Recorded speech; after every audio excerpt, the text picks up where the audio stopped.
Bab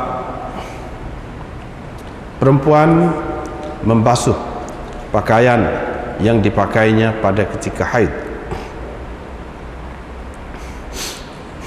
Dengan sanadnya Imam Abu Daud meriwayatkan dari Mu'adzah, beliau berkata Aisyah pernah ditanya tentang perempuan haid yang darah terkena kainnya, ataupun perempuan haid yang kainnya terkena darah. Qalat, Aisyah berkata, taghsiluhu, dia perlu membasuhnya sekiranya bekasnya ataupun kesannya tidak hilang, yakni tidak hilang juga. Fal tughayyiru bi syai'in min sufrah, maka hendaklah diubahnya, dihilangkannya dengan sedikit sedikit warna kuning, ataupun dengan sesuatu yang berwarna kuning. Faqalat, Aisyah berkata, saya pernah berhaid ketika bersama Rasulullah sallallahu alaihi wasallam 3 kali berturut-turut, di mana saya tidak membasuh kain saya, yakni kerana berhaid itu. Diriwayatkan dari Mujahid, katanya Aisyah berkata, kami tidak mempunyai kecuali sehelai kain sahaja, yang mana dia memakainya pada ketika berhaid. Kalau kain itu terkena sedikit darah, dia akan membasahkannya dengan air liurnya, dengan air ludahnya, thumma qasa'athu, kemudian menggosoknya dengan air liurnya itu. Diriwayatkan dari Bakar bin Yahya, beliau berkata, nenek saya menceritakan kepada saya, katanya saya pergi menemui Ummi Salamah, tiba-tiba ada seorang perempuan Quraisy bertanya dia tentang sembahyang, tentang bersembahyang dengan memakai kain orang yang berhaid. Faqalat Ummu Salamah, Ummu Salamah berkata, kami mengalami haid semasa Rasulullah sallallahu alaihi wasallam.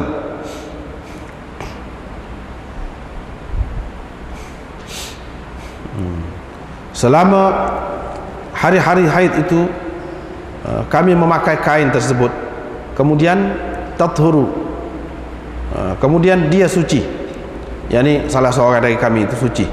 Talbathu ihdana thumma tathur, dan diperhatikan kain yang selalu dipakainya sebelum itu. Allati taqallabu fi atau taqlibu fi, taqallabu lebih baik. Fa in asabahu damun, kalau kain itu terkena darah, kami membasuhnya dan kami bersembahyang dengan menggunakannya. Kalau tidak ada terkena apa-apa, kami membiarkannya dan tidaklah menegah kami dari bersembahyang menggunakan kain tersebut, yakni kalau tidak ada terkena apa-apa darahlah. Wa ammal mumtashitah, adapun orang yang menjaga rambutnya dengan menyikat dan seumpamanya, maka dia menyikat rambut. Apabila dia mandi, dia tidak membuka jalinan rambutnya itu, tetapi dia mencurahkan air di atas kepalanya, tahfinu ala ra'siha, dengan 3 cebokan air.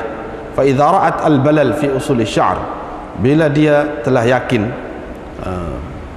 yakni pangkal rambutnya ataupun kulit kepalanya telah basah dengan air, dallakathu, digosoknya. Thumma afadat ala sa'iri jasadiha, kemudian dia menuangkan air ke seluruh tubuhnya. Diriwayatkan dari Asma binti Abi Bakar, beliau berkata, saya telah mendengar seorang perempuan bertanya Rasulullah sallallahu alaihi wasallam, apa harus kami buat dengan kain kami?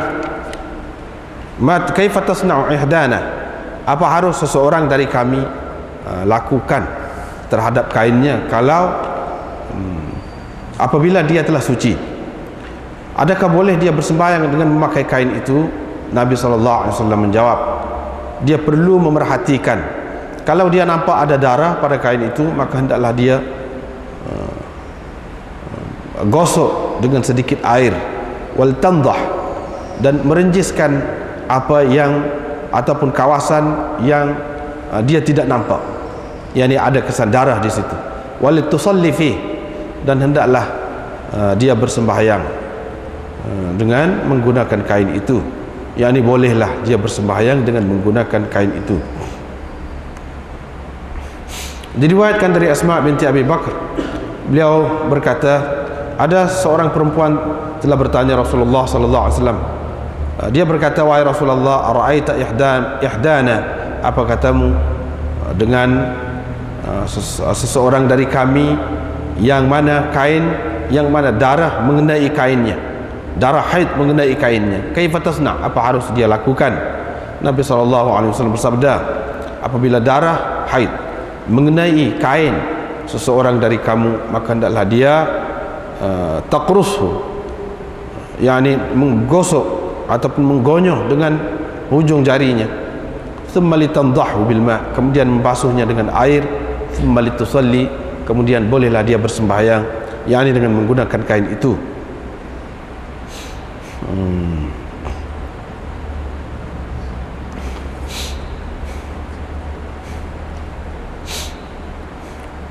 Dalam riwayat satu lagi ni ada sebut, yaitu Nabi SAW bersabda, huttihi, hendaklah kamu kutis, huttihi, thumma qurusihi bil ma, kemudian gonyoh dengan air, thumma dhahihi, kemudian engkau curahkan ataupun basuhkannya ataupun siramkannya dengan air. Diriwayatkan dari Adi bin Dinar, dia berkata, saya telah mendengar Ummi Qais binti Mihsan berkata, saya telah bertanya Nabi SAW tentang darah haid yang terdapat pada kain. Nabi SAW bersabda, hukkihi, yakni hilangkan darah itu, bidhil'in, yakni dengan kayu, waghsilihi bima'in wasidrin, dan basuhlah tempat tadi dengan air dan bidara, yakni air yang bercampur dengan ataupun yang diramaskan daun bidara di dalamnya. Diriwayatkan dari Aisyah, qalat itu bukan qalab, silap, qalat, kami isteri Nabi mempunyai pakaian ataupun baju yang mana dipakainya pada ketika dia berhaid, dan dalam pakaian itu juga dia mengalami janabah. Kemudian kalau dia nampak, thumma tara fi qatratan min damin, kemudian dia nampak setitik darah, atau yakni kalau dia nampak setitik darah, fataqsa'uhu biriqiha, maka digosoknya digonyohnya dengan air liur dia ataupun air ludah dia. Diriwayatkan dari Mujahid, katanya Aisyah berkata, kami tidak mempunyai kecuali satu kain saja yang kami pakai pada ketika berhaid. Apabila darah terkena kain itu, ballathu, dia, yakni seseorang dari kami, membasahkannya dengan riqnya, dengan air liur dia, air ludah dia, thumma qasa'athu biriqiha, kemudian menggonyohnya dengan riqnya. Ini air ludah ni supaya ni bulan ni tadi. Bab salat fi thawb alladhi yusibu ahlahu fi.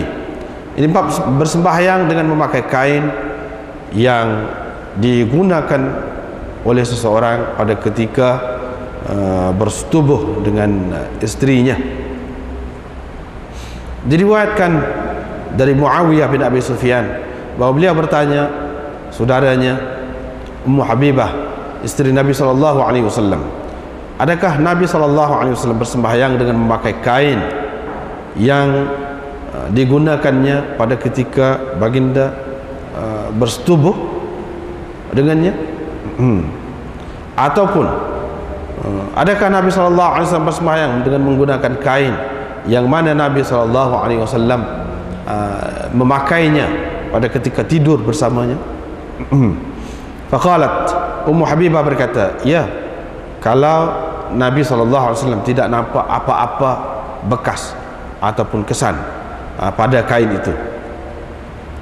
Ini bab bersembahyang dengan memakai syu'urin nisa, yakni kain selimut orang perempuan. Diriwayatkan dari Aisyah, katanya Rasulullah SAW tidak bersembahyang dalam kain selimut kami ataupun dalam lihaf kami. Ubaidullah berkata, ayah saya syak, ayah saya telah syak dalam meriwayatkan hadis ini, fi syu'urina ka ataupun fi luhufina. Diriwayatkan dari Aisyah bahwa Nabi SAW tidak bersembahyang dalam lihaf ataupun kain selimut tebal kami. Muhammad berkata, saya telah mendengar Sa'id bin Abi Sadaqah berkata, saya telah bertanya Muhammad tentang hadis ini. Dia tidak menceritakan, dia tidak mengemukakan hadis ini sebagai hadislah kepada saya. Waqala, dan dia berkata, sami'tuhu, saya telah mendengar hadis ini lama dah. Saya tidak pasti dari siapa saya dengar itu. Saya tidak pasti adakah saya telah mendengarnya dari orang yang teguh, kemas ataupun tidak. Fasalu anhu, kamu tanyalah tentangnya, ini tentang kedudukan hadis ini. Babur rukhsati, babun fir rukhsati fi dzalik, yakni kelonggaran ataupun keharusan menggunakan kain selimut istri ataupun orang perempuan. Dengan sanadnya Imam Abu Dawud meriwayatkan dari Maimunah bahwa Nabi SAW bersembahyang wa alaihi mirtun, dengan memakai satu kain selimut, dan kain selimut itu mengenai salah seorang istrinya yang sedang berhaid ketika baginda sedang bersembahyang, dan kain selimut itu berada di tubuhnya. Diriwayatkan dari Aisyah, katanya Rasulullah SAW bersembahyang pada waktu malam dan saya berada di samping baginda. Saya pada ketika itu berhaid. Wa alayya mirtul li, saya berselimut dengan kain selimut saya. Wa alaihi ba'du, sebahagian dari kain selimut itu ada pada tubuh Nabi SAW.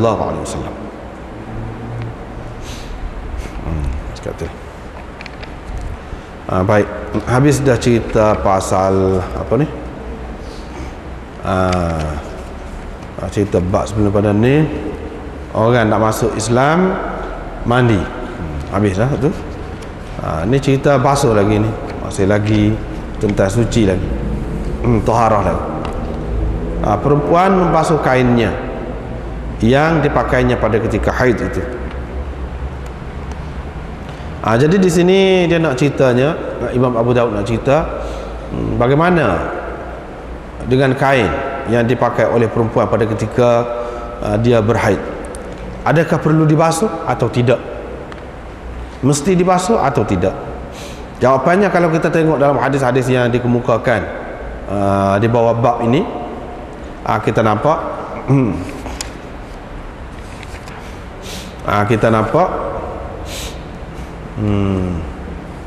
mana ada kalanya kena basuh, ada kalanya tidak kena basuh.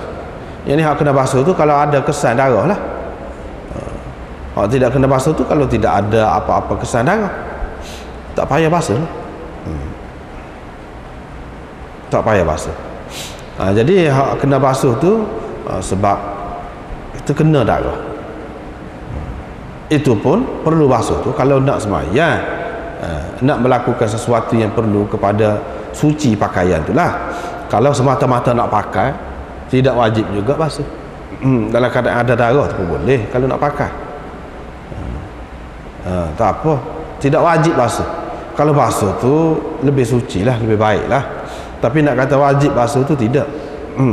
Hak wajib basuh ni kalau nak pakai kain itu buat sembahyang ataupun lain-lain lah, yang memerlukan pakaian yang suci.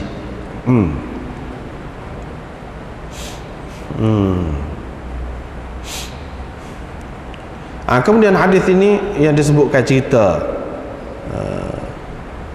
orang tanya Aisyah tentang perempuan haid yang kain dia tu terkena darah. Dia kata kena basuh lah, kena basuh lah. Yang ni bila kena darah. Kalau kesan dia tu tidak hilang, kesan dia tu tidak hilang, maka ubahkan ataupun hilangkan dengan sesuatu yang berwarna kuning seperti za'faran ataupun lain-lain lah sumber. Kalau kita kata warna kuning tu supaya hilang was-was, supaya hilang was-was. Mana kalau tak bubuh benda ni pun tak apa. Dah kalau basuh konyah kuat dah tak hilang juga, tak apa, dimaafkan itu.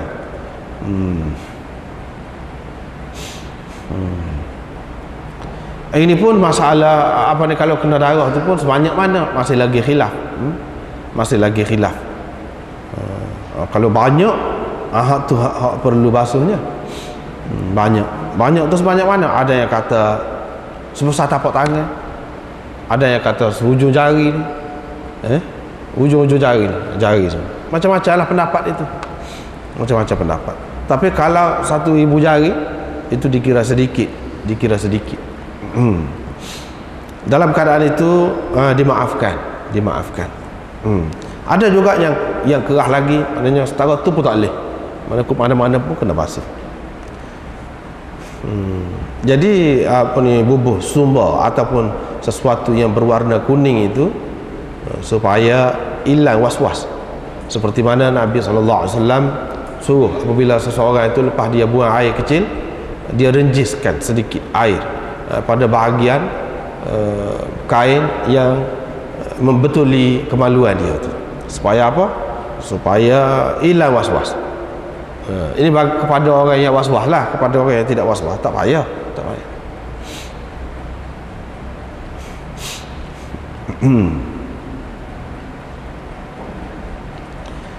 Ini maknanya kalau basuh dengan begitu saja, dengan begitu saja. Lepas tu ada lagi warna dia, ada lagi warna dia sikit sebanyak, disuruh bubuh sumber ke atas apa-apa yang berwarna kuning. Itu kalau basuh saja. Kalau basuh dengan sabun, kira-kiranya setara tu hilang. Kalau basuh dengan sabun hilang.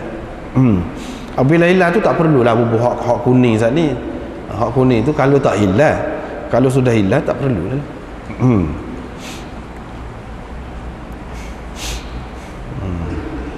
Dan dalam hadis yang sama ni juga Aisyah kata 3 kali, pernahlah 3 kali betul-betul dia datang haid dan dia pakai pakaian itu.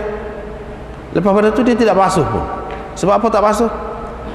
Dah tak kena darah. Tidak ada sesuatu sebab yang perlu dibasuh. Jadi di sini mana dalam hadis yang sama ni menunjukkan kalau kena basuh. Hak ni dia ni pakai kain haid, lepas tu tidak basuh, pasal tidak kena. Begitu. Pasal tidak kena.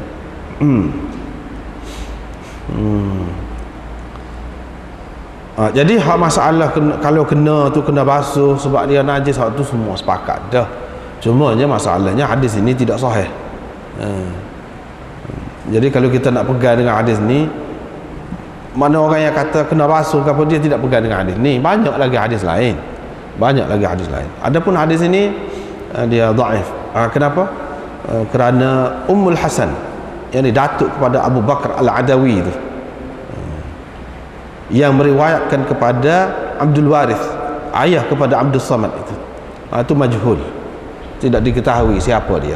Bila tidak diketahui siapa dia, maka hadis itu menjadi dhaif lah, kerana jahalah ataupun majhul perawi itu. Kalau dalam kitab kita ni sesiapa ada kitab Badhul Majhul ni, muka surat 98, cuba kita tengok situ. Jadda Abi Bakr Al-Adawi qala fi at-taqrib, Hafiz Ibn Hajar dalam Taqribut Tahdzib, dia kata la yu'rafu haluha, tidak diketahui keadaannya. Zahabi dalam Mizanul I'tidal kata la tu'raf, tidak diketahui juga. Maknanya perawi yang begini keadaannya, setara ni keadaannya, hadis riwayat dia tu tidak sahih lah. Hadis riwayat dia tidak sahih. Tapi ana sudah tengok dalam Sunan Abi Daud yang cetakkan hak negara Arab tu, ada beberapa orang yang mentasahihkan, dia tulis di situ sahih hadis ini, sahih hadis ini. Itu tidak tepat, tidak tepat. Yang ni kalau melihat kepada riwayat ini, sanad ini, Ya, kita boleh terima sahih berdasarkan riwayatnya lain, sanadnya lain. Benda yang sama ni ada dalam riwayat yang sahih pun. Jadi cara kita menghukum sesuatu hadis itu tak kena kalau kita tengok hadis ni lain ada hak sahih, lepas tu duduk di bawah sanad yang tidak sahih kita kata sahih juga. Tak kena lagu tu. Hak ni duduk di bawah sanad tidak sahih kita kata tidak sahih lah. Sebab sanad dia tu tidak sahih. Isi dia tu sahih. Isi dia tu tengok tempat lain lah. Banyak lagi riwayat yang sahih. Misalnya riwayat yang kedua ni lepas pada ni, hak tu sahih. Serupa juga isi dia. Jadi kita kena kalau kita kata sesuatu hadis itu sahih padahal sanad dia tu tidak sahih.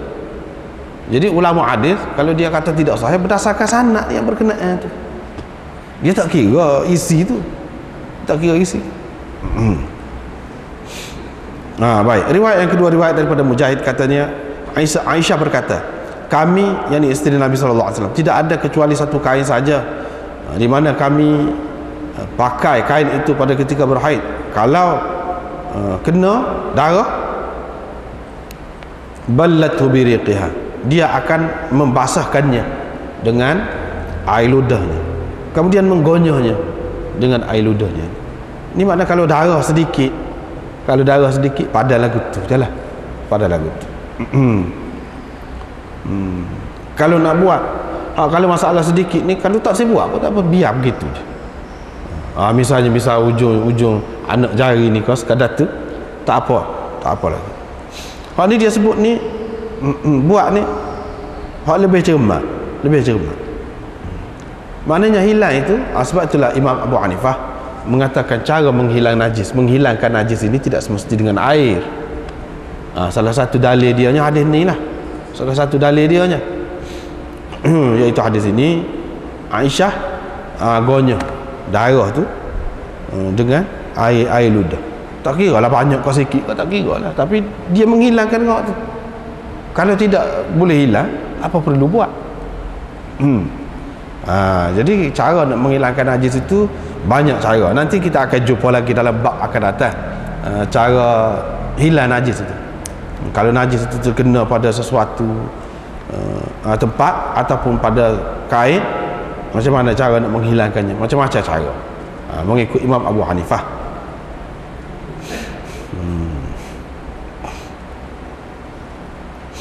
Begitu juga air mani yang digonyol dengan tangan saja ataupun dikuti dengan kuku saja, itu mengikut Imam Abu Hanifah, mengikut Imam Malik, air mani itu dia najis.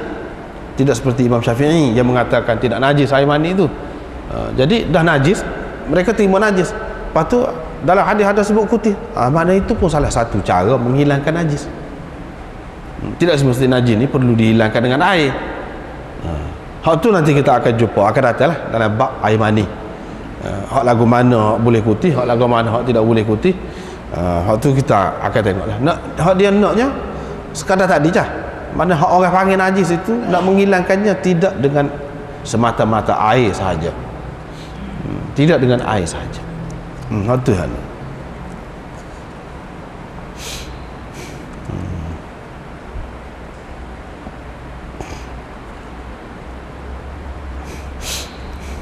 Jadi hak nak basuh ke apa, nak basuh, nak gonyol, nak itu ni pada ketika suci tu dan nak guna kain itu.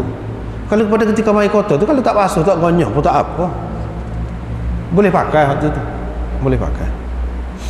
Kain kita kena air kencing sikit, kita nak pakai, buat kerja, buat apa, tak apa tu. Hak ni kalau nak semaya ataupun apa ni perkara-perkara yang seumpama itulah, barulah kena basuh.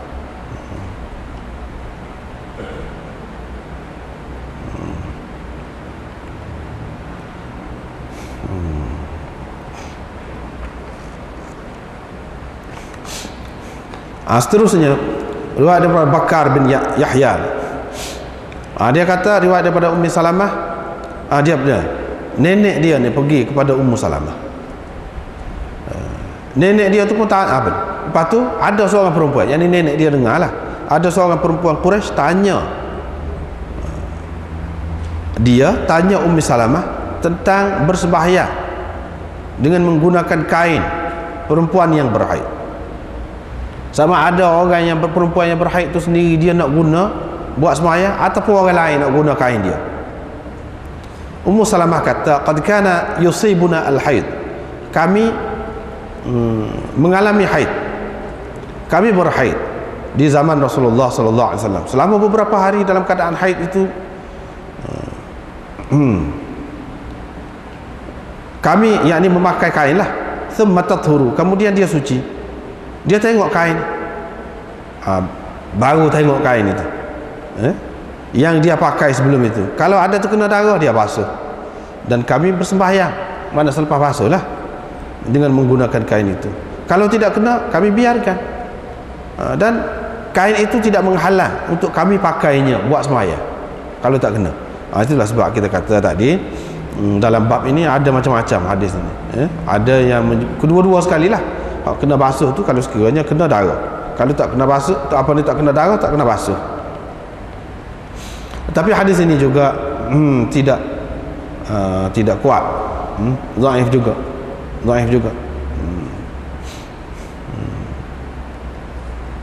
Sebab apa? Sebab Bakar bin Yahya tu dan nenek dia itu pun majhul juga, tidak diketahui.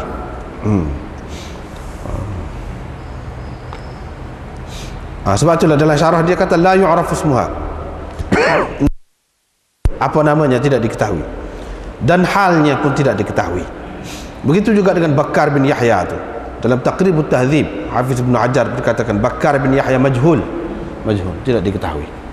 Ini kalau riwayat orang lagu ni dhaif lah. Kalau ada kita jumpa kitab dia kata sahih, ikut dia lah tu, nak mana. Kalau mengikut kaedahnya tidak sahih. Sebab kita kata tadi lah, kalau dia kata isi dia tu ada dalam riwayat yang sanad yang sahih, itu suku waktu tu, suku kita boleh terima. Tapi nak kata ni di bawah sanad ini sahih, tak boleh. Kalau kata juga itu alpa lah, orang panggil alpa, tidak cermat.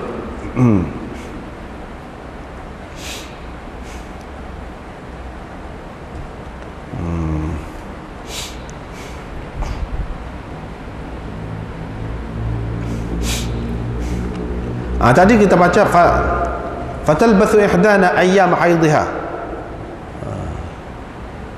thumma tathuru, satu cara. Thumma tatahharu boleh juga. Fatanzuru ath-thawb alladhi kanat taqlibu fihi pun boleh juga, boleh kedualah. Tatahharu boleh juga. Kalau tatahharu tu fi'il mudhari' juga, cuma buang satu tak. Kalau belajar ilmu saraf dia tahulah tatahharu asalnya. Kalau kita baca tatahharu, tapi kalau baca tathuru selesailah, tak ada jadi masalah.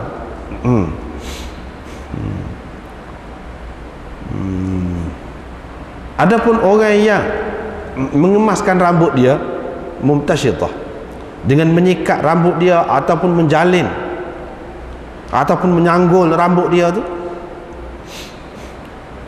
kalau dia nak mandi dia tidak buka jalinan rambut dia, sebab nak jalin pula tu susah, makan masa. Dia biarkan. Jadi cuba ambil air cebok seperti yang dulu kita sudah jumpa dah ni, ambil ni letak atas kepala 3 kali.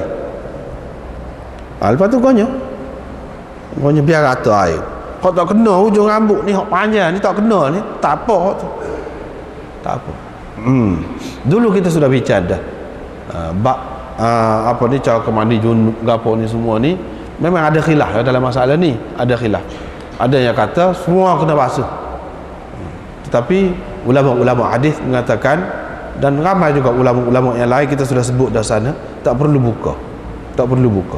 Jadi tidak perlu buka tu pada ketika nak mandi junub ataupun pada ketika mandi suci daripada haid. Setengah ulama dia bezakan pada ketika mandi junub tu tak apa, tak buka. Pada ketika mai kotor, suci daripada mai kotor tu, tak boleh kena buka. Orang yang kata tak payah buka tu, dia pegang dengan hadis-hadis seumpama inilah. Hak tidak buka. Ni cerita hak ni. Bagi orang yang tak saya pakai hak ni, dia kata hadis ni dhaif. Gitu. Hadis ni dhaif. Kalau dia sudah yakin, maknanya usul tu maknanya kulit kepala lah. Pangkal rambut tu sudah kena air habis dah, dia gonyok. Lepas tu tak basuh kepala tak apa dah. Pakai tubuh lain ni je cucur air, sudah memadai dah untuk bersuci, sudah memadai.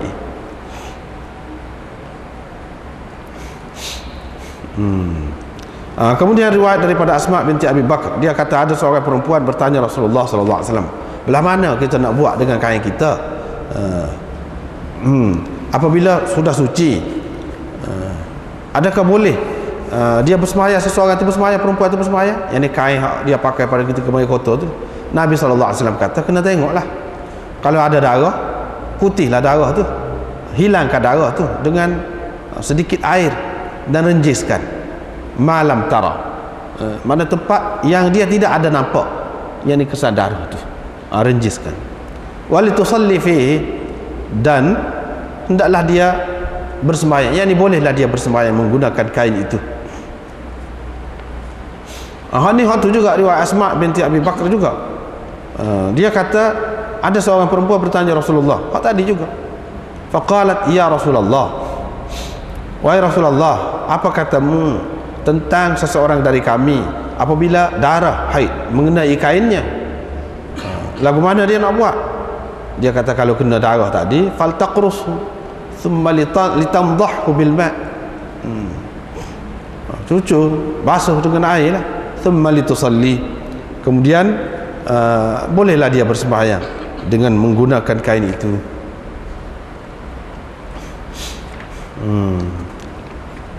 Jadi Imam Abu Daud buat mari dua kali hadis ni. Sebab apa? Sebab kalau orang yang mengaji sanad ni, dia tengok, dia tahulah sanad yang pertama ni ada Ibnu Ishaq situ, yang meriwayatkan daripada Fatimah bintil Munzir. Hak yang kedua saat ni kita baca Fatimah bintil Munzir yang ambil daripada dia Hisham bin Urwah, suami dia sendiri. Hisham bin Urwah tu suami kepada Fatimah bintil Munzir.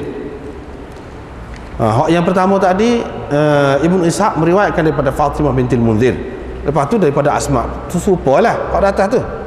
Apa bezanya? Bezanya dalam riwayat Ibnu Ishaq tu dia ada tambah, faltaqrusu bi syai'in mimma. Hak tu ada tambah. Dalam riwayat Hisham tidak ada hak tu. Dia kata faltaqrusu thumma litandhahu bil ma'.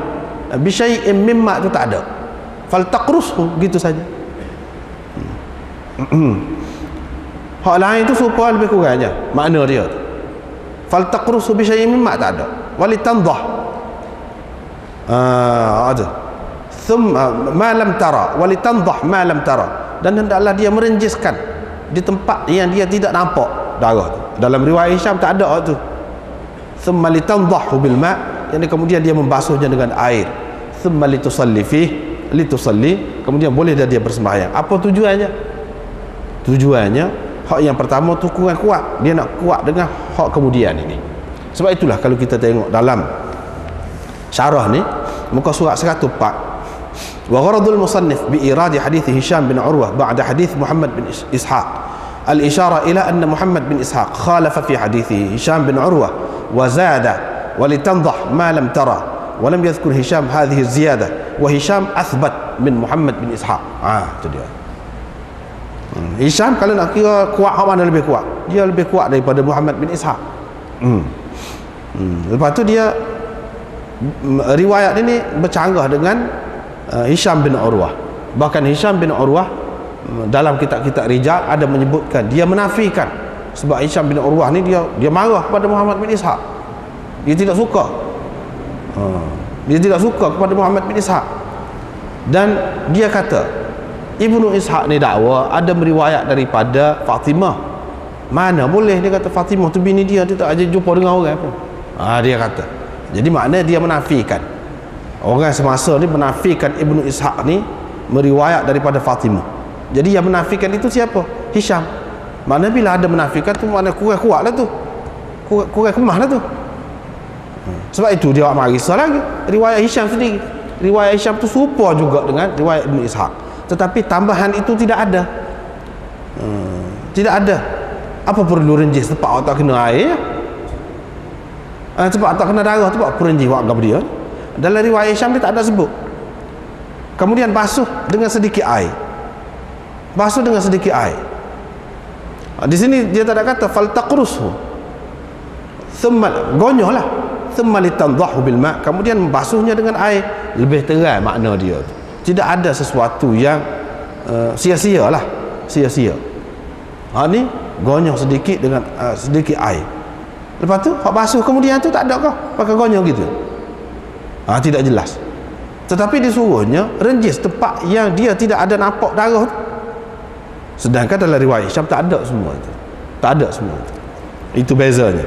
Mana riwayat orang yang kuat dengan orang yang tidak kuat, boleh kita tengok perbezaan dia situlah.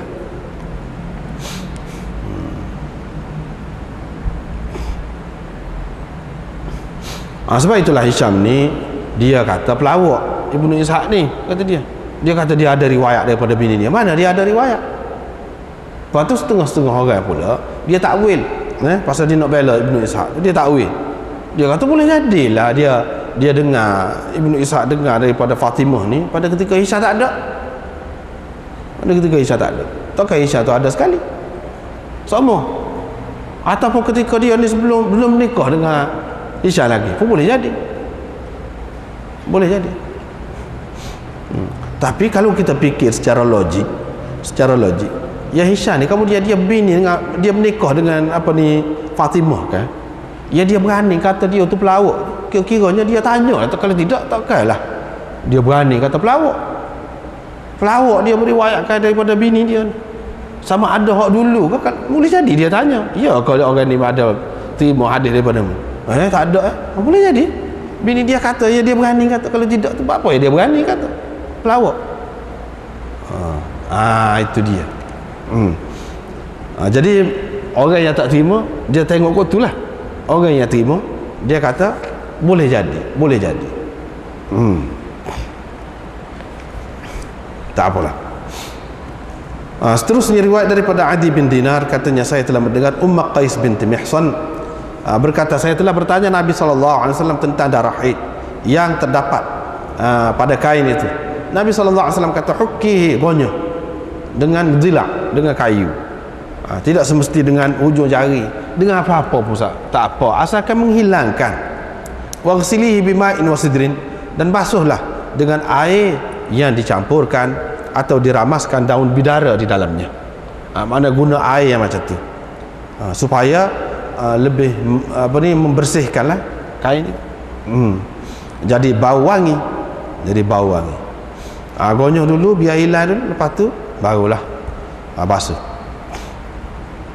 Daripada hadis-hadis semua inilah ulama membuat kesimpulan bahawa darah haid itu najis, kotor. Kalau tidak najis, apa yang suruh gini mon. Dan apa yang tak boleh pakai kain tu buat sembahyang. Sebab dia najis lah. Itulah.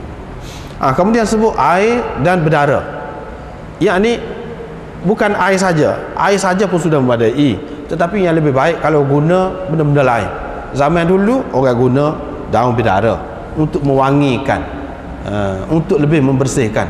Zaman sekarang ni dan zaman lain-lain sesuai dengan zaman dia lah. Guna klorok, kalau kita kata guna sabun, kalau kita kata ikutlah. Yang pentingnya hilang. Dan bukan sekadar hilang, bau sedap. Jadi ini semua Nabi SAW nak ajar kepada umat dia, selain daripada nak ajar tentang najis dan suci, hak mana hak najis, hak mana hak suci. Selain daripada tu dia nak ajar bersih, nak tanam semangat ataupun kesedaran bersih dan berada dalam keadaan tidak menjijikkan. Tidak menjijikkan. Kalau tidak, si suami tu boleh jadi bau busuk, jadi putus angin kepada isteri, boleh jadi. Kadang-kadang terbawa-bawa. Haknya pada ketika mai kotor tu saja, sampai selepas pada tu pun jadi tak boleh nak pergi dekat. Sebab apa? Sebab isteri tidak menjaga diri dia. Serupa juga, bukan satu pihak saja. bukan orang perempuan saja kena jaga, orang lelaki pun kena jaga juga. Jangan sampai perempuan itu isteri dia jadi toksik. Toksik sebab apa? Duduk ingat bau busuk dia. Jadi hak semolek-moleknya kena jaga belaka lah. Kena jaga belaka. Cara hak Nabi SAW ajar tu cukup molek sangat. Sebelum ni kita sudah ada jumpa dah dalam bab haid istihadah dulu. Apabila suci daripada haid tu, dia suruh pakai apa dia?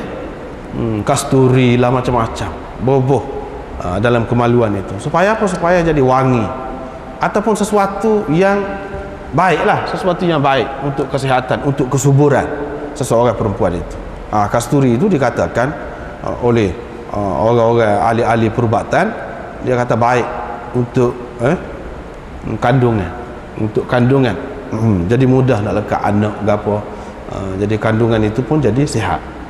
Sebab tu kalau tidak begitu pun, dari segi wangi dia saja pun sudah memadai. Ini semua Nabi SAW nak suruh jagalah tu, jaga semua. Sebab apa? Sebab kita orang yang tidak berumah tangga, dia tak ada pengalaman. Dia tak ada pengalaman, dia tidak tahu benda-benda ni. Kadang-kadang kita tengok orang tu balah, cerah, macam-macam berlaku. Kenapa? Kadang-kadang kita tidak tahu benda hak sulit. Benda hak sulit. Hak sulit tu tidak dijaga. Nabi SAW ni dia royak dah. Suruh jaga. Suruh jaga. Yang semolek-moleknya kalau nak tidur tu mana biar bersih. Jangan tidur dalam keadaan tidak bersih. Tak gosok gigi kah? Tak basuh kemaluan kah? Apa-apa kena jaga. Kena pakai wangi-wangian. Hak semoleknya. Itulah sebaik-baik. Barulah jadi damai, aman. Kalau tidak, lepas tu sibuklah. Suami tu nak cari orang lain mungkin, ataupun nak cerai macam-macam. Kadang-kadang puncanya benda-benda macam tu. Benda-benda macam tu. Kerana tidak jaga. Kalaulah kita pakai seperti yang Nabi SAW ajar ni, alangkah baiknya. Mana tak ada kekotoran itu. Yang sebaik-baiknya darah haid ni, walaupun kita kata tidak perlu dibasuh lah pada ketika tidak suci ataupun tidak nak gunakan kain itu untuk sembahyang, walaupun begitu molek juga basuh, molek juga basuh. Mana sentiasa dalam keadaan suci semua, dalam keadaan suci semua zahir itu. Diriwayatkan dari Aisyah katanya, kami ada baju yang mana kami berhaid dengan memakai baju itu, dan berjunuk pun pakai baju itu juga. Bukan makna pakai baju tu dia tidak basuh, pakai tu tidak, mana nak ceritanya baju sikit. Baju itulah dipakai pada ketika haid, baju itulah dipakai pada ketika berjunub. Baju tu pada ketika suci pun baju tu juga. Tidak kata perlu baju banyak, baju sikit pun asalkan bersih tak apa. Ini bukan bermakna pada ketika haid pakai lagi baju tu, pada ketika berjunub pula pakai lagi tak basuh. Dia tidak nak ayat tu sini. Nak cerita baju yang sama dipakai. Boleh. Lepas tu kalau nampak darah setitik, maka digonyohnya dengan air liur ataupun air ludah dia. Ini menunjukkan darah hak tadi, hak kata gonyoh dengan air ludah tadi tu, darah yang sedikit. Buktinya dalam riwayat ni disebutkan setitik darah. Setitik tu makna dikira sedikit lagi lah. Nasabahlah kalau gonyoh dengan air ludah. Kalau tidak, tak memadai dengan air ludah. Kalau banyak, dia kena dengan air. Dia kena dengan air. Jadi tujuannya dia nak cerita di sini, Aisyah nak cerita di sini bahawa dia tidak basuh kain itu. Kenapa? Kerana darah tu sedikit, dan darah yang sedikit ini dimaafkan. Tak apalah. Mana kalau tidak basuh jauh benar pun. Dengan cara tadi pun sudah memadai.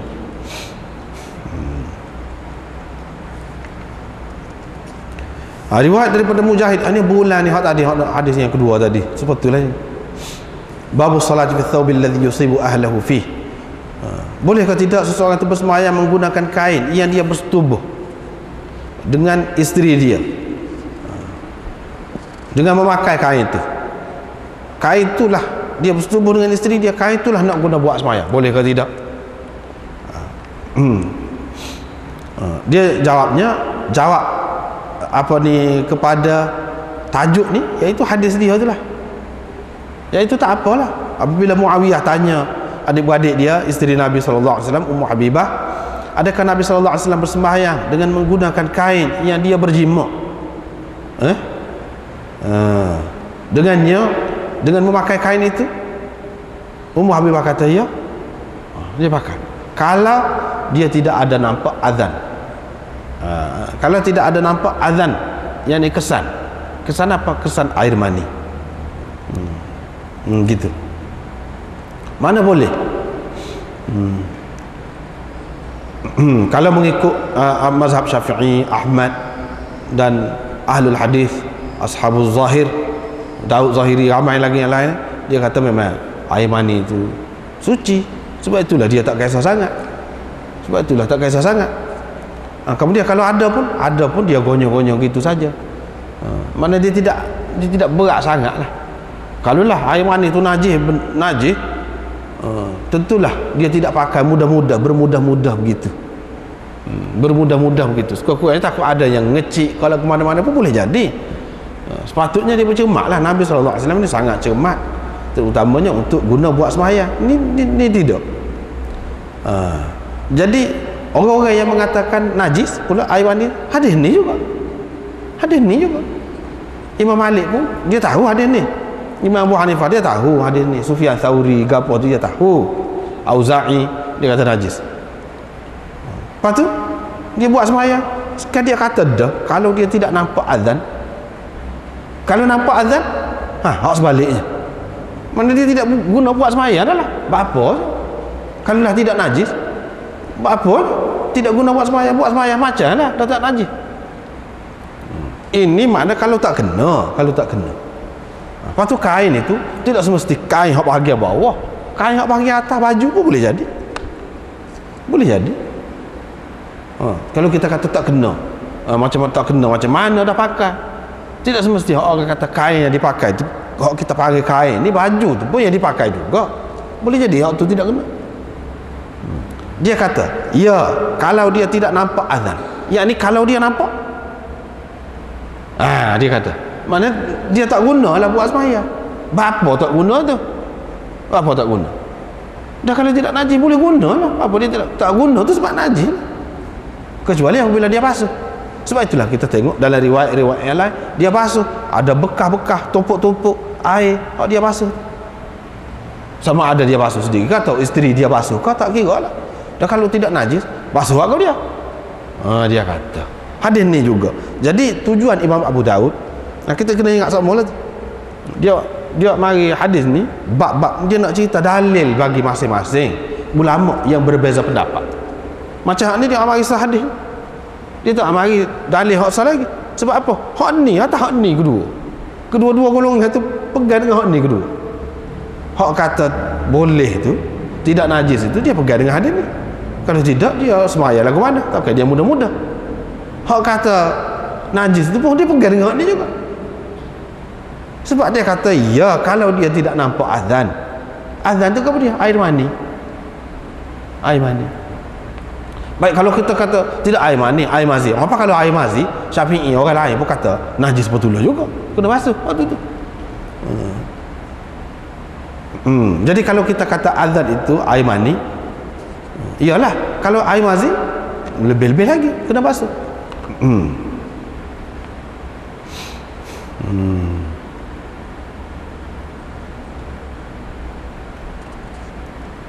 Begitu. Hadis yang sama dipegang oleh kedua-dua golongan itu.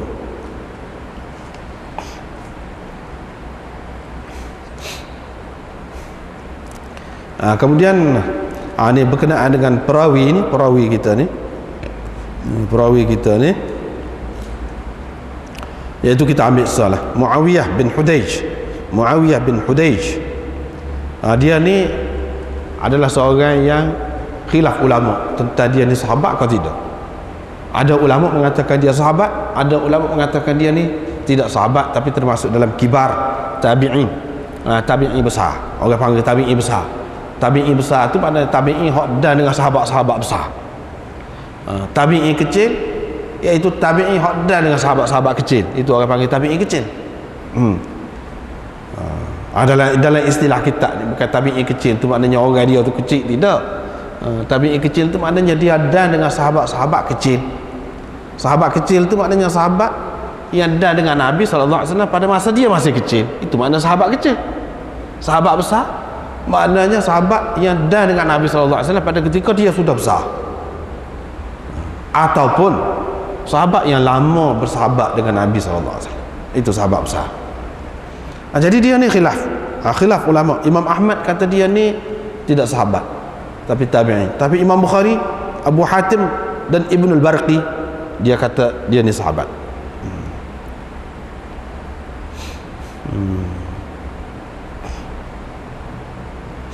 Ibnu Yunus kata dia ni pergi dalam satu rombongan, pergi untuk bertemu dengan Rasulullah sallallahu alaihi wasallam. Dia orang Mesir, dan dia pergi perang Mesir untuk membuka Mesir. Dia pergi.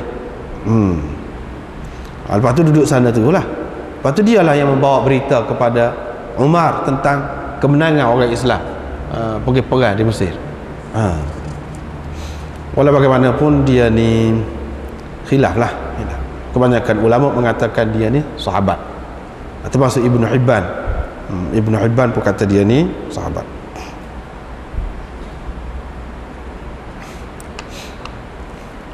Jadi oleh kerana dia ni sahabat pun sahabat antara dua ni, dan dengar atau tidak dan dengar dengan daripada Nabi SAW secara langsung. Sebab itulah riwayat ini dia ambil daripada Muawiyah bin Abi Sufyan. Dia tidak ambil secara langsung, ambil daripada Muawiyah bin Abi Sufyan, tak jadi masalah lah. Kalau ambil daripada Muawiyah memang dia dan lah waktu tu.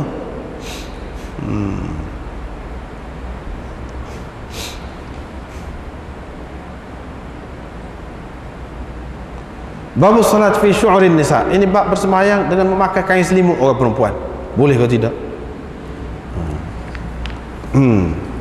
Jawabnya Imam Abu Daud buat mari dua macam hadis. Iaitu hadis yang menyatakan tidak boleh, hadis yang menyatakan boleh. Hadis yang menyatakan tidak boleh dan hadis yang menyatakan boleh.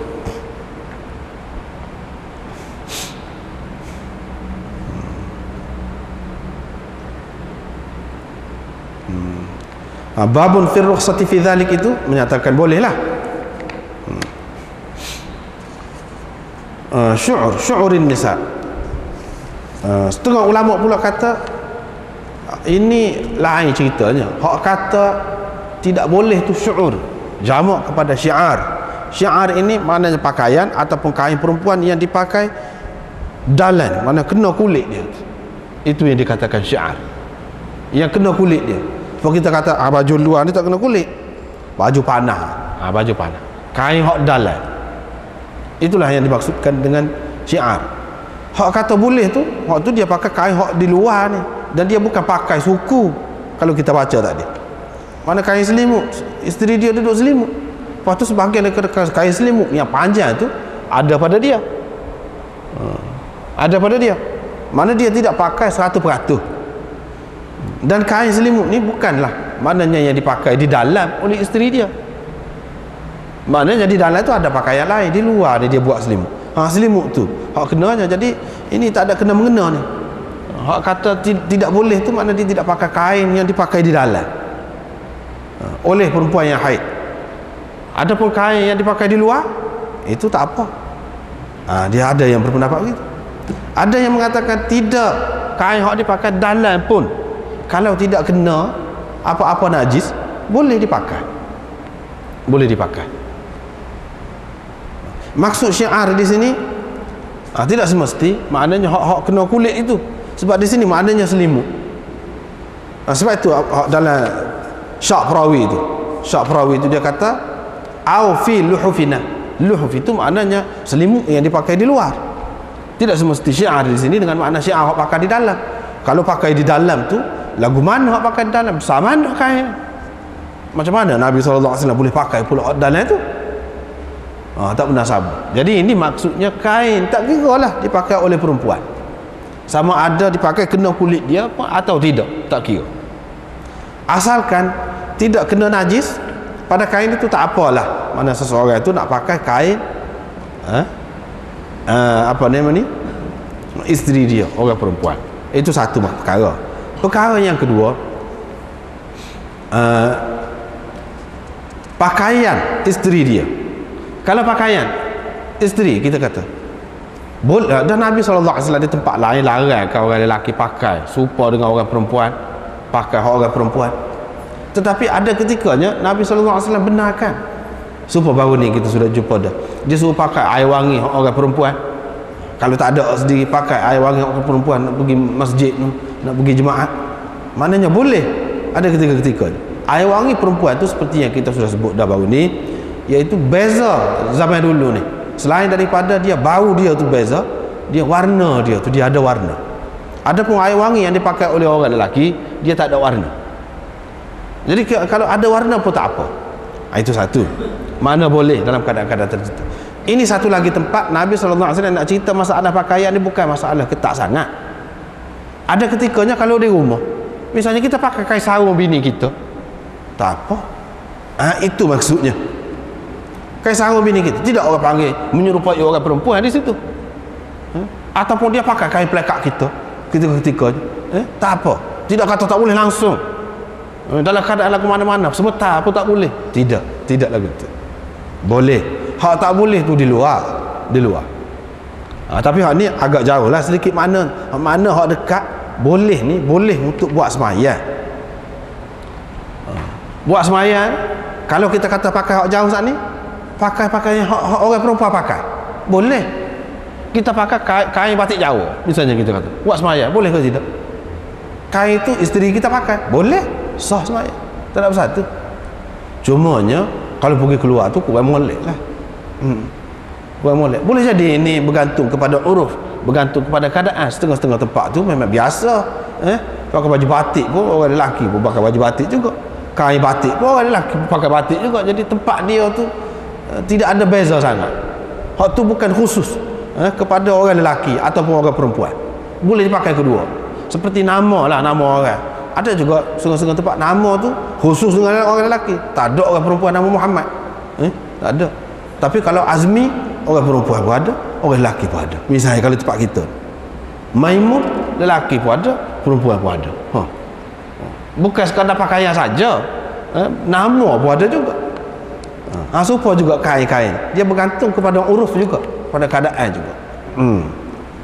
Itu kalau kira dari segi menyerupai perempuan. Menyerupai ke tidak menyerupai, hak dilarang benar menyerupai ini, iaitu di tempat yang memang beza orang lelaki dengan perempuan. Ketika tu kita tak boleh pakai lah. Tapi kalau tidak beza, sudah biasa dah, tak apa pula lagu tu. Tak apa pula. Seperti orang zaman dulu, orang lelaki rambut panjang, orang lelaki rambut panjang, bukan orang perempuan saja. Tu orang panggil tidak menyerupai perempuan lagu tu, tidak termasuk dalam hak haram tu. Kebetulan serupa. Bahkan orang-orang lelaki pun ada sampai ke belakang ni rambut, ada. Walaupun setengah ulama mengatakan itu kurang baik, dia tidak kata haram. Jadi itu adakah menyerupai orang perempuan? Tak termasuk, tak termasuk.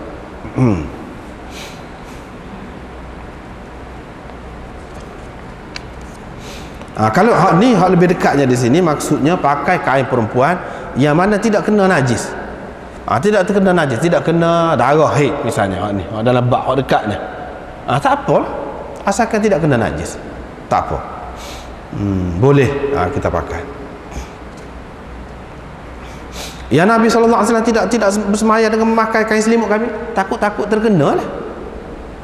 Tapi kalau dia yakin tidak kena, dia ada pakai. Dalam riwayat ada sebut dia pakai tu, mana dia yakinlah tidak kena.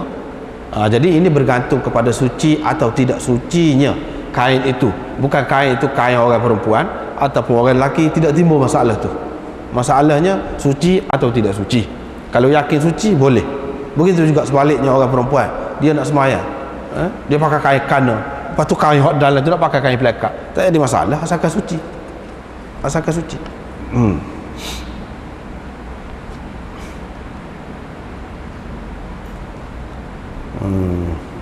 Lepas tu walau bagaimanapun kita nampak daripada apa yang dikemukakan oleh Imam Abu Daud ni, semacam Imam Abu Daud tidak berapa menyokong yang mengatakan tidak boleh tu, semata-mata kerana kain perempuan.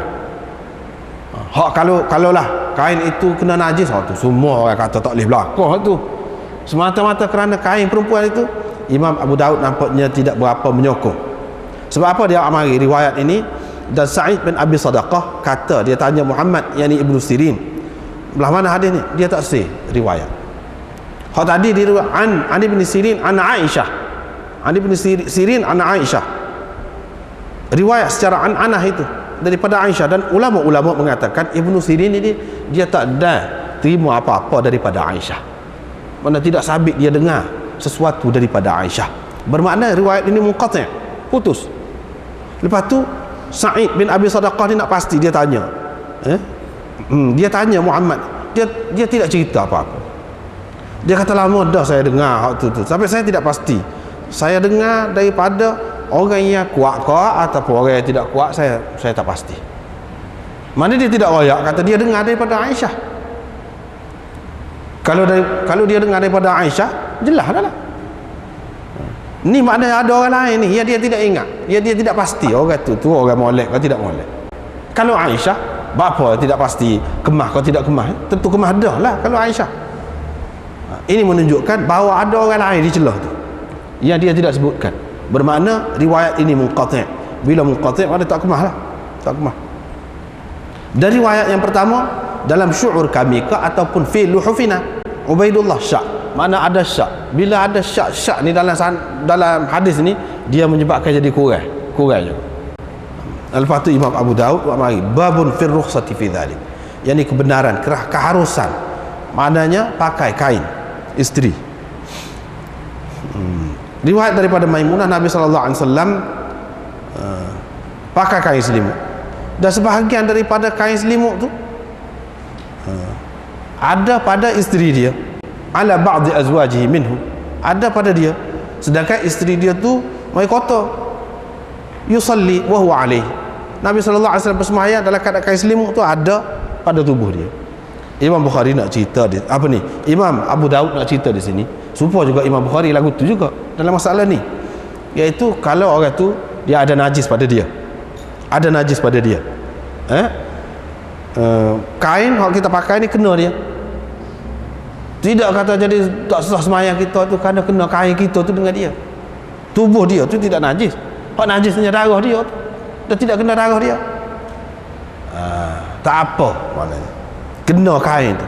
Kalau dia buat selimut sekalipun, kain tu katakanlah panjang, dia buat selimut, tak apa. Itu tujuannya. Setengah-setengah ulama mengatakan tak boleh. Kalau orang kotor tu mari kena kita. Dia pun belik juga di tubuh dia tu. Mana dia berselimut, kita pun berselimut juga, tak boleh lah. Pasal apa bersama? Tetapi itu bercanggah dengan banyak hadis yang tersebut dalam kita hadis ini, tak apa lah betul. Tak apa.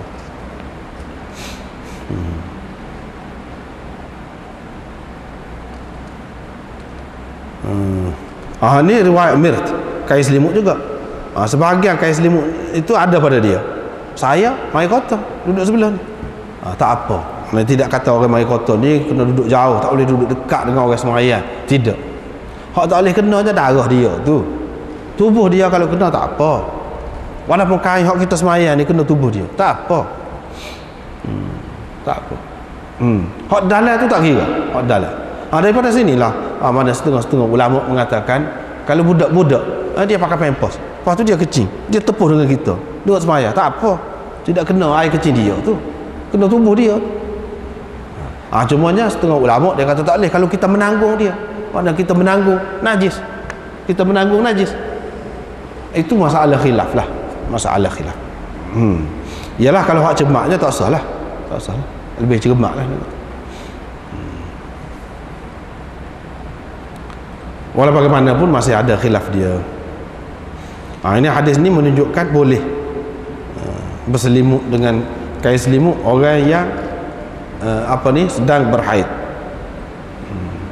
Asalkan kita yakin mana tidak ada najis, yakni darah tu pada kain itu. Tapi kalau kita yakin ada, tak boleh lah. Waktu tu tak boleh. Semua kata tak boleh waktu tu. Ni kalau kita yakin tak ada, tak apa. Adapun kemungkinan kena, kemungkinan mengecil, itu tak kira. Kemungkinan itu tak kira. Tengok zahir. Tidaklah siapa menyusah sangat agama ni. Sebab orang kita kadang-kadang tak tahu rumah tu pakai selipar lagi. Takut-takut adab gani. Terlalu menyusahkan. Tak perlu lah ada suci dah. Tengok suci dah, tak ada tai cicak, tak ada apa tu. Tak apalah lah. Begitu. Dengan kaki pun. Dia kata untuk lebih cermat. Untuk lebih cermat. Iyalah betul juga dari satu segi. Tetapi kalau kita tengok kepada sikap Rasulullah sallallahu alaihi wasallam banyak sekali. Dia tak ada lah cermat sampai jadi menyusahkan lagu tu. Tengok tadi, dia pakai kain, dia bersetubuh dengan isteri dia, lepas tu dia pakai buat sembahyang. Kalau sekiranya tidak ada, dia pakai waktu. Tidak kata untuk cermat takut-takut ngecik tak usah pakai lah, tu pakai orang lain. Tidak. Jadi hak cermat-cermat tu janganlah sampai jadi menyusahkan. Janganlah sampai jadi payah hidup kita. Setengah-setengah orang kita tu kalau dia nak pergi mana-mana mesti kena bawa kain untuk sembahyang. Tak perlu. Kalau dia pakai seluar atau pakai apa-apa asalkan suci, sembahyang dengan hak tu tak apa. Tidaklah kata jadi menyusahkan. Baik, kalau kita kata lebih cermat, memanglah dari segi kita lebih cermat, kita kena tengok Rasulullah sallallahu alaihi wasallam lagu mana. Baru kita jadi sederhana. Kalau tidak dia akan jadi cerewet pula kita. Akan jadi cerewet. Lama-lama boleh jadi kalaulah kita ni jenis ada penyakit pergi kepada was-was. Lebih baik nak jaga daripada itu, baik kita buat lagu ni. Setara tadi. Tengok Zahir sudah. Ni budak pun tak ada kecil-kecil gapo pun saja. Jadi temek dah. Jadi budaya dah. Kalau ambil air sembahyang pakai selipar. Naik pergi sampai tempat sembahyang. Tak payah lagu tu. Jadi menyusah. Nabi SAW tak pernah buat lagu tu. Tak pernah buat lagu tu. Babul mani yusibu thawb wallahu a'lam.